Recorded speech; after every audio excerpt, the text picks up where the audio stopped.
Yun ang tanong eh, sino po sila na ibang bansa para sabihin na ito ang warrant mo?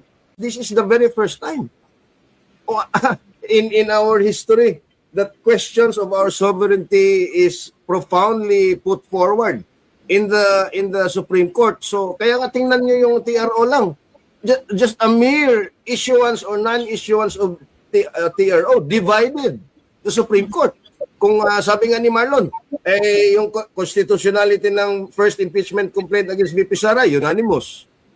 Yung mga desisyon ng Korte Suprema, lagi ang unanimous, and I will not be surprised if they come up with a decision na maging unanimous din sila dito sa kaso ni Bato sa main case.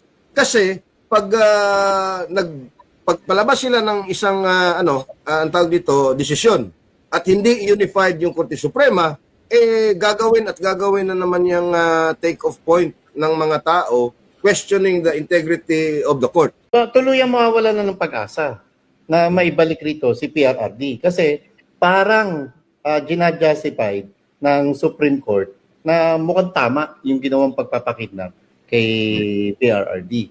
And Pam, dito kanina may nag-comment may maleta bang involved?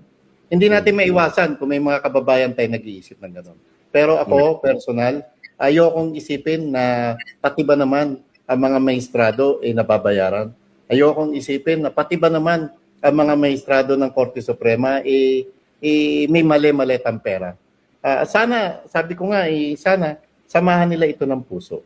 Samahan nila ito ng puso ng pagmamahal hindi lamang sa kababayan natin, kundi pagmamahal mismo sa bayan. Kasi maliban sa tatagos ito kay PRRD, itong pagbasura sa TRO ni Senator Bato, nakakabigay ka ba rin lalo ito sa katauhan ng iba pang mga personalidad during the Duterte administration na posible rin labasan ng warrant of arrest. Dalawa dyan, si dating PNP Chief Oscar Albayalde at syempre si Senator Bongo na sana maliwanagan ang Korte Suprema at sana magkaroon na sila ng agarang solusyon, na agarang desisyon para ipamukha naman sa buong mundo na ang soberenya ng Pilipinas ay not for sale at ang soberenya ng Pilipinas ay walang sino mang makakabawi nito kahit na International Criminal Court pa dahil hindi naman tayo miyembro ng ICC.